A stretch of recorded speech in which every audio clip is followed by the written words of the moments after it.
Gloire à Dieu, que le nom de l'Éternel soit loué, que le nom de l'Éternel soit célébré en majesté. Bienvenue à une autre dimension avec Christ.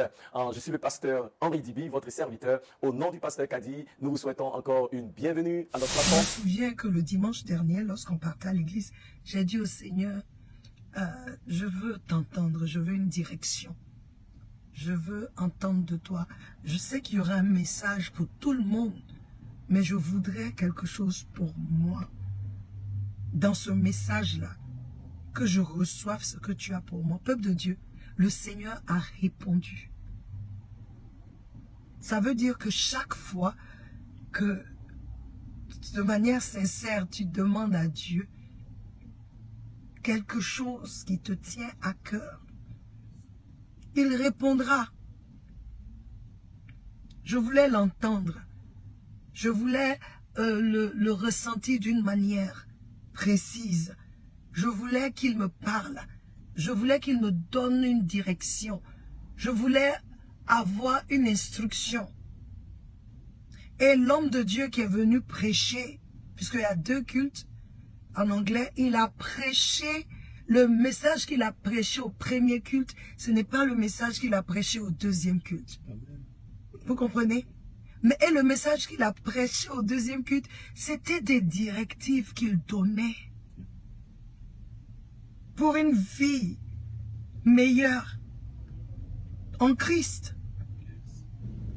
Alléluia. Et je dirais, Monsieur Diarra, quelqu'un qui est sage, un homme sage, comme nous sommes c'est une émission chrétienne, quelqu'un qui est sage selon la Bible, c'est quelqu'un qui craint Dieu et qui fait ce que Dieu demande. Alléluia. Monsieur Diarra, pour terminer, je te dirai qu'un homme sage ne dira jamais « fais ce que je dis et ne fais pas ce que je fais ». Au contraire, il te dira « apprends de moi et suis mes conseils ». On n'écoute pas tout le monde. Soyez bénis. Amen. Alors, je vais passer à la 2e question qui dit « Comment savoir que le conseil que j'écoute est en accord avec Dieu, vu qu'on est souvent influencé par le statut de celui qui donne le conseil ?» Thierry Docuy. Sois béni Thierry, bonsoir. C'est vrai que nous sommes influencés très souvent par le statut de ceux qui nous donnent des conseils. Et c'est tout à fait normal, car nous devons toujours avoir des modèles. Dieu veut ça. Et je crois avoir dit dans la première émission, le premier enseignement, que Dieu a fait de sorte que nous ayons besoin des uns et des autres pour avancer, pour faire ce que nous devons faire. Alléluia. Nous devons écouter. Donc nous avons dans la société des gens que nous regardons, des gens que nous voulons, à qui nous voulons ressembler. Ce genre de personnes nous parlent. Bienvenue Arnaud. Ce genre de personnes nous parlent. Mais je veux que tu saches, selon Paul dans 1 Corinthiens 11:1, il dit « Suivez-moi, imitez-moi, comme moi-même, je suis aussi. » J'imite aussi Christ. Donc, en premier, c'est qu'il est en train de dire, nous devons être plutôt influencés par la vie que les gens mènent, par la marche de ces gens-là. Quelle est leur marche avec Dieu? C'est ce qui doit d'abord m'influencer. Il dit, imitez-moi parce que j'imite Christ. Donc les gens qui nous influencent, nous ne devons pas seulement, c'est-à-dire être influencés par eux à cause de leur statut social, à cause de leur statut intellectuel, à cause qu'ils ont la verve, ils ont l'éloquence, ils peuvent parler, ils sont beaux, ils sont populaires. Non, il dit, suis-moi. Imite-moi, comme j'imite Christ. Donc ça veut dire, je regarde d'abord ta vie qui imite Christ. Je regarde comment tu la vis. avant de me laisser influencer par toi.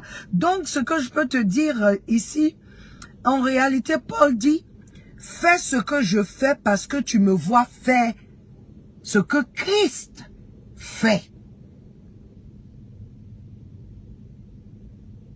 Le conseil ici qu'il donne, le conseil ici que je te donne, le conseil ici que cette personne qui t'influence donne, tu dois voir que lui-même ou elle-même pratique la chose. Alléluia. C'est ça l'élément où je dirais le premier élément important. D'abord, discerner. C'est-à-dire dans ta découverte de le conseil ici, de Dieu ou pas, ton premier élément, le premier élément, c'est de discerner, c'est de voir, c'est de discerner la vie, c'est de voir la personne qui parle là.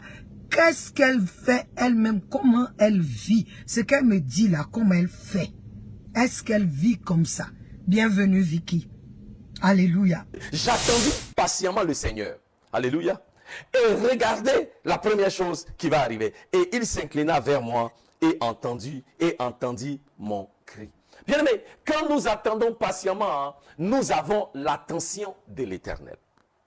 Il dit, il s'inclina vers moi et entendit mon cri.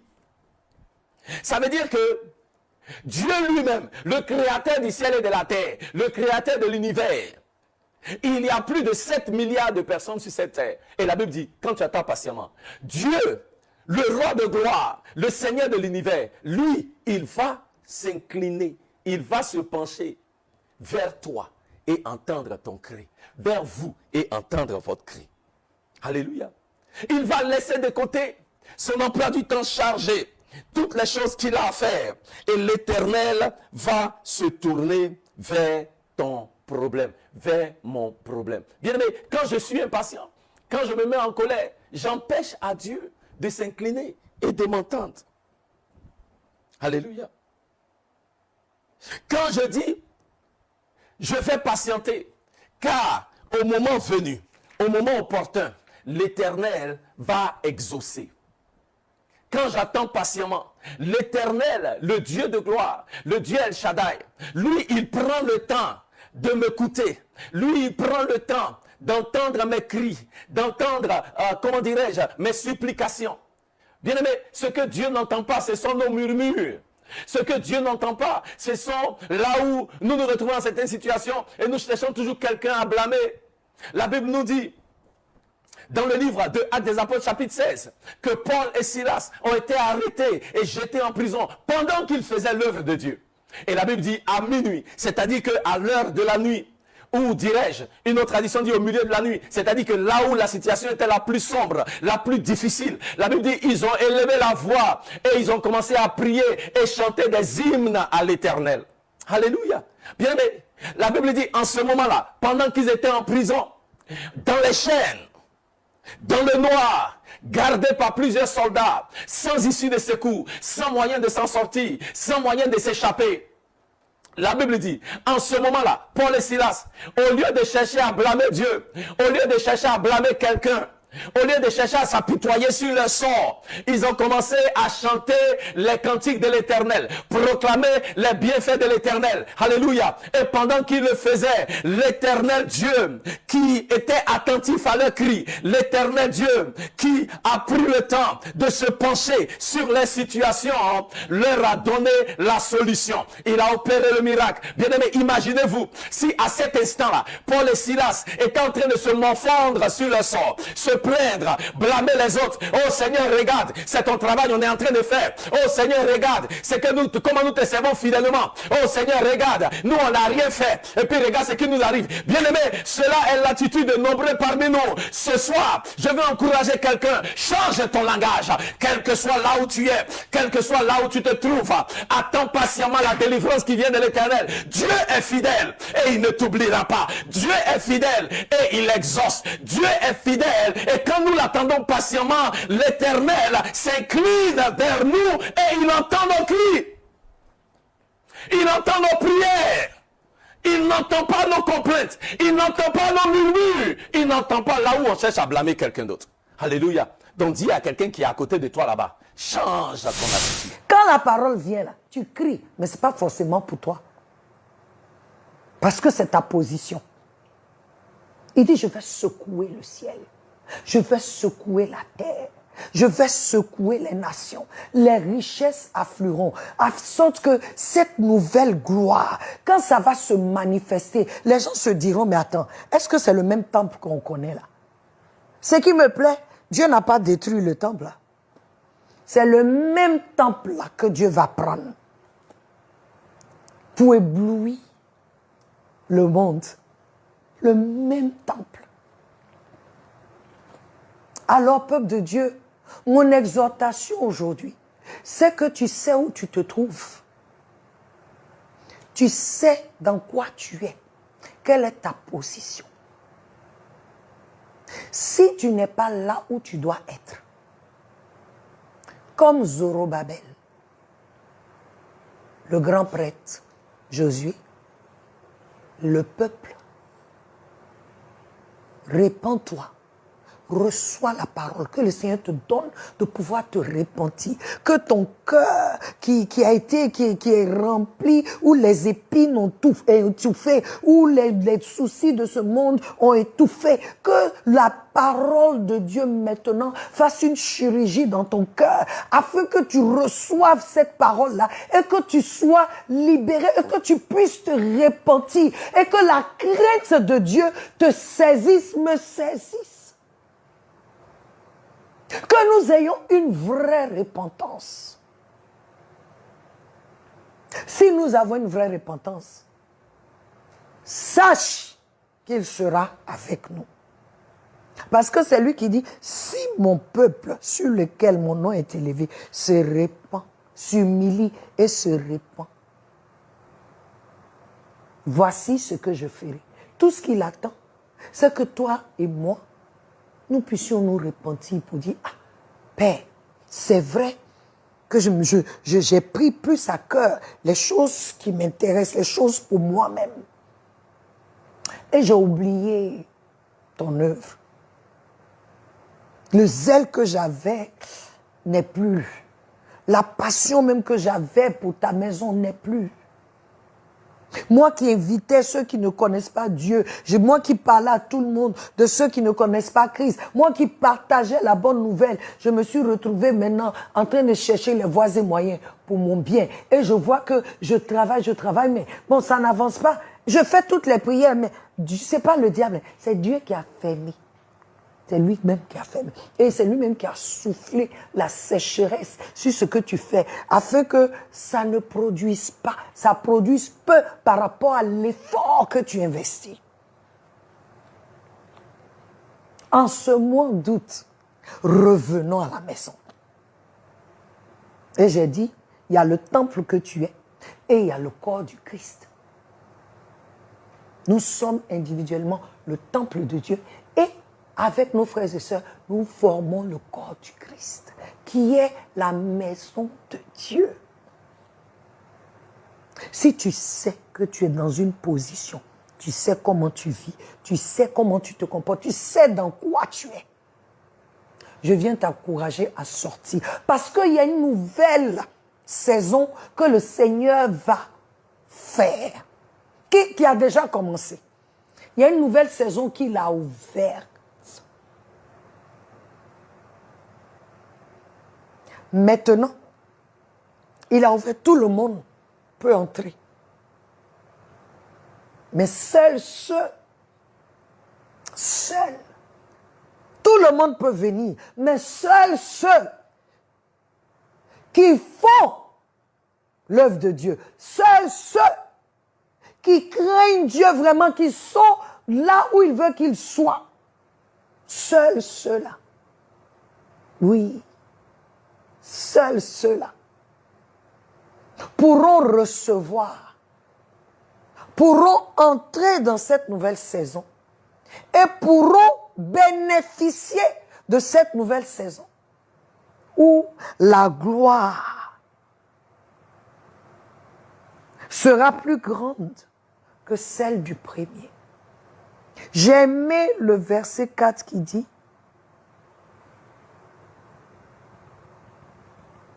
vous travaillez. Il dit continuez de travailler. Je veux encourager quelqu'un qui travaille vraiment, qui est dedans et qui est découragé parce que les choses sont un peu compliquées. Je viens avec cette parole te dire, ne te décourage pas, n'abandonne pas, ne jette pas l'éponge. Continue, parce qu'il dit, travaillez. Car mon esprit est avec vous. N'ayez pas peur. Il dit, maintenant fortifie-toi, Zorobabel. Déclare l'Éternel. Fortifie-toi, Josué, fils de Jotsadak, grand prêtre. Fortifie-toi, peuple entier du pays. Déclare l'Éternel. Et travaillez. Car je suis moi-même avec vous. Déclare le maître. Parce que Adam, un chanteur, un musicien, peut aller jouer en boîte, dans les bars. C'est pas possible. Ça ne peut pas se faire. Il faut parler plus fort. C'est pas moi qui suis en train de dire. Non, je vois en fait, le bar, qu'est-ce qu'on fait dans le bar? Ça glorifie Dieu, ça ne glorifie pas Dieu. On sait tous que ça ne glorifie pas Dieu. Voilà. Donc un chant ne peut pas se retrouver dans un tel lieu. Voilà, pour dire je vais chanter Jésus. Je vais chanter ou bien je vais jouer. Parce que la musique que tu joues là, c'est pas musique de Jésus. La musique que tu joues fait que les gens sont en train de s'attraper là-bas. Les gens, faut réfléchir. Faut réfléchir. C'est pourquoi je dis, ça arrive comme il dit, parce que tu n'as pas de diplôme. Si tu as un diplôme, tu seras en train d'enseigner la musique. Oui, vas-y, oui. Voilà. Pour parler de diplôme, je suis parfaitement d'accord avec ça. Mais pour un jeune qui, comme je dis, n'a pas du tout de moyens, c'est-à-dire il n'a pas de soutien. Il est dans l'église, il a quand même la base. Voilà, il peut accompagner des chants, il peut faire quand même beaucoup de choses. Mais il n'a pas ce diplôme-là pour se faire valoir peut-être en dehors de l'église pour avoir de quoi à manger. Oui. Celui-là, c'est l'église qui va se charger de l'emmener à l'école. L'église doit se charger. L'église doit l'aider. Si l'église a les moyens, l'église doit voir en lui le talent que Dieu lui a donné, mais l'église aussi doit voir le besoin pour ce jeune homme ou cette jeune fille d'aller à l'école. Aider cette jeune fille à avoir un diplôme qui va faire que demain, ah papa, j'ai eu un travail dans une école pour aller enseigner la musique. Vous comprenez? Parce que c'est important. L'Église a le devoir de donner les moyens à ses enfants ou à ses membres de la manière dont on prêche la parole et la parole vient. Parce que la parole dit quoi? Dans Luc, je crois, Luc 4, 18, il dit, Jésus dit que l'Esprit de Dieu est sur moi. Il m'a oint pour annoncer la bonne nouvelle à qui? Aux pauvres. Il n'a pas dit il m'a envoyé donner l'argent aux pauvres. Il dit annoncer la bonne nouvelle aux pauvres. Parce que cette nouvelle que je vais annoncer là, va donner aux pauvres une mentalité de vainqueur, de se lever et d'aller faire. Donc lorsque nous donnons la parole, c'est ce que la parole crée en nous. Maintenant quand tu as parlé et puis celui qui a le talent, qui joue sans... Il n'est pas là à l'école, mais il arrive à jouer. Quand il vient, tu dis, bon, c'est une bonne chose. Maintenant, est-ce que tu peux aller à l'école? Ah, je n'ai pas les moyens. L'église va te subventionner. Pour que tu ailles à l'école, pour que tu comprennes que ce que tu joues là, ça a un nom. Le son que tu émets là, ça a un nom. Et à partir de ce moment, quand tu vas commencer à faire ça, tu pourras t'en sortir. Donc, l'Église l'Église a un devoir envers ses chantres, comme les chantres ont un devoir. Voilà. On ne peut pas attendre. Aujourd'hui, on entend, ah oui, les églises, ils ne payent pas, mais quand on va jouer au bar, on donne, mais tu ne sais pas que c'est... Quand tu vas là, qu'est-ce que toi tu reçois? C'est vrai, tu peux jouer. Je vous ai dit, j'ai un grand chanteur que je connais. Il a donné son témoignage lui-même. Il faisait ça. Il allait chanter. Il allait chanter. Mais arrivé un moment, le Seigneur a commencé à lui dire, si tu veux me servir, tu ne peux pas aller, et puis tu ne peux pas. Il a arrêté, c'était difficile. Difficile. Et il est dans une grande église. On pouvait le payer. Mais Dieu sait, rien n'a été fait jusqu'à un moment. Parce qu'il devait apprendre. Est-ce que je vais souffrir pour Jésus, ou bien je vais, ah non, ça ne va pas, non. Il a été éprouvé, comme tu dis, et il a été trouvé maintenant digne. Je suis moi-même. Je dis à quelqu'un aujourd'hui, l'Éternel est avec toi. Ne te décourage pas. Dans ce que tu es en train de faire, ne te décourage pas. Ne jette pas l'éponge.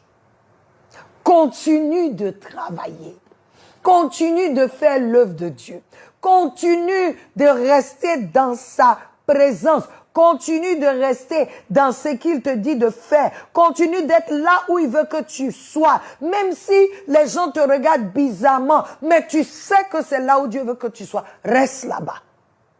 Parce que le verset 6 arrive. Cette nouvelle saison, il s'apprête à secouer. Il s'apprête à secouer.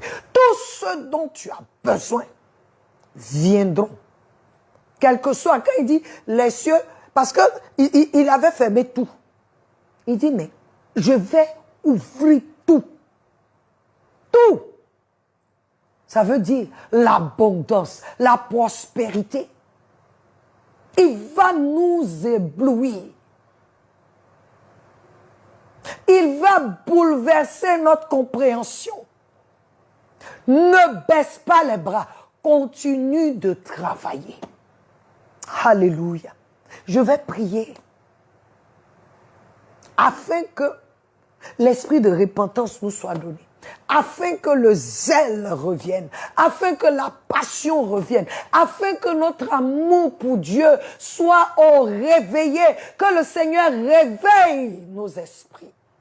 Éternel Dieu, je te rends grâce, je te bénis, parce que ta parole est vérité, ta parole est vie, ta parole est vie et esprit. Que l'esprit de cette parole, la vie de cette parole nous soit communiquée, que l'esprit de repentance nous soit donné, que toi-même, Seigneur, tu réveilles en nous, oh Dieu, nos esprits, Seigneur, que tu réveilles notre conscience, que tu fasses une chirurgie dans nos cœurs, afin que nos cœurs soient, Seigneur, qui ont été détournés un temps soit peu de toi, reviennent à toi, Seigneur, reviennent à toi complètement, entièrement, Seigneur, et que, oh Dieu, nous ayons une repentance qui porte, Seigneur, des fruits, une repentance qui te plaise, et que nous commençons dès maintenant à marcher dans la crainte de l'Éternel. Oh! Que ce qui fait peur, où le peuple se dit, ah, il faut que je fasse, parce que sinon les choses s'en vont, je peux ne pas expérimenter telle ou telle chose. Peuple de Dieu, la dernière fois quand j'ai prié ici, j'ai prié pour une sœur qui était malade, et la sœur est partie rejoindre le Seigneur. Mais j'ai pleuré, vous savez pourquoi? Parce que cette sœur-là attendait toujours. Elle avait la foi. Elle voulait se marier. Elle voulait avoir des enfants. Elle n'a pas eu tout ça. Mais elle a continué de servir Dieu. Avec tout ce qu'elle avait. Le matin où elle est tombée là, elle s'apprêtait pour aller au travail, à l'église. Parce qu'elle travaillait à l'église. Elle s'attendait à Dieu. Elle n'a pas abandonné. Il y a eu des moments, ce qui est normal, où tu dis, mais à quand? Tu pleures, tu déprimes, mais tu reviens. Elle n'a pas abandonné. J'ai dit au Seigneur, mais Seigneur, tu n'as même pas donné une chose à la fille, ce qu'elle demandait. C'est ce que je me disais. Dieu a donné à sa fille ce qui était plus important. Et sa fille est rentrée dans sa félicité. Toi et moi, nous sommes encore là. Aujourd'hui, tout le monde est bouleversé, mais tout le monde a le même témoignage. Waouh, cette fille-là a servi le Seigneur jusque-là.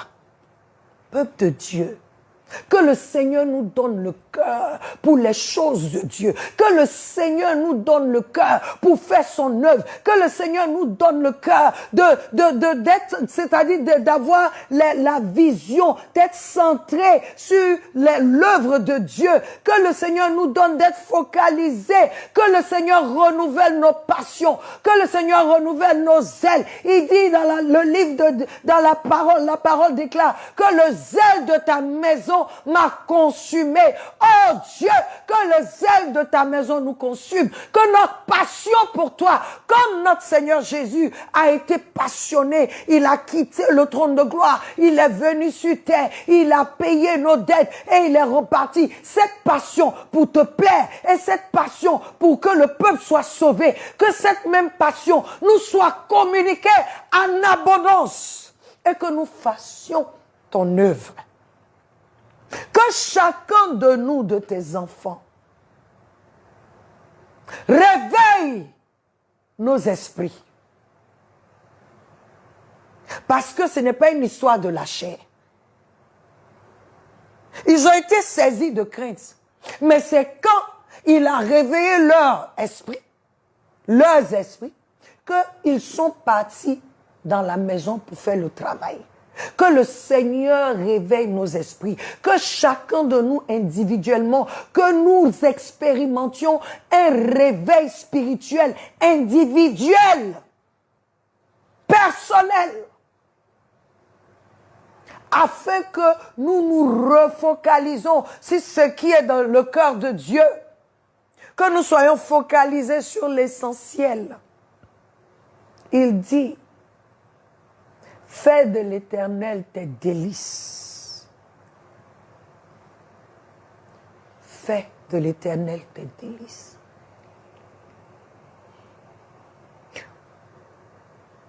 Fais de l'Éternel tes délices.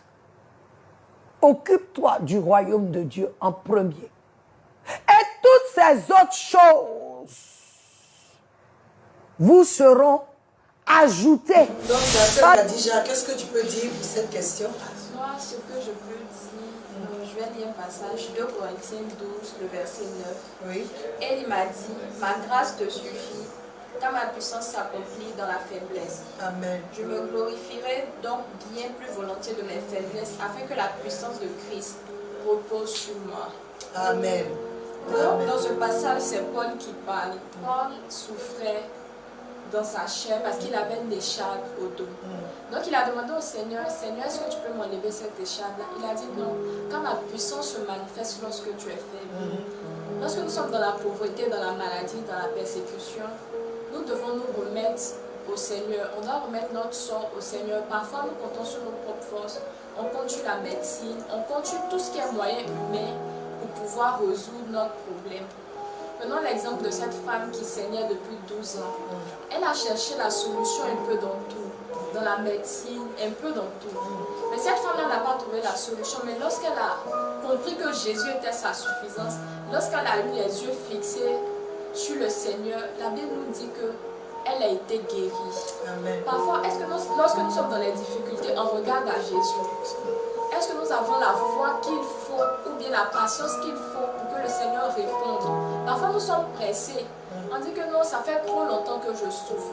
Tandis que l'année prochaine, le Seigneur te bénit et toi tu passes par d'autres moyens pour pouvoir être béni. Donc je veux dire que quand nous sommes dans le temps de Dieu et que nous comprenons que c'est dans notre faiblesse que la puissance de Dieu se manifeste, on aura toujours les regards fixés sur lui, on comprendra que Jésus est notre suffisance. Amen. Amen. Est-ce que tu peux faire monter vers lui une mélodie spéciale et lui dire, Seigneur, je te mets au centre de ma mélodie. Je te mets au centre de ma louange. Je ne loue pas un homme. Je ne loue pas un événement. Je ne loue pas une situation. Mais je loue le roi des rois et le Seigneur des seigneurs. Et je t'invite à lui dire, tu es tout ce qui compte pour moi. S'il est vraiment tout ce qui compte pour toi, alors ne reste pas la bouche fermée, mais élève la voix et dis-lui, Seigneur, tu comptes pour moi. Oui, dis-lui, il veut t'entendre, lui dire qu'il compte pour toi. Tu as compté pour moi en janvier, tu as compté pour moi en février, en mars, en avril et jusqu'en décembre. Seigneur, rien n'a changé. Tu continues de compter pour moi. Alléluia. Oh, je te mets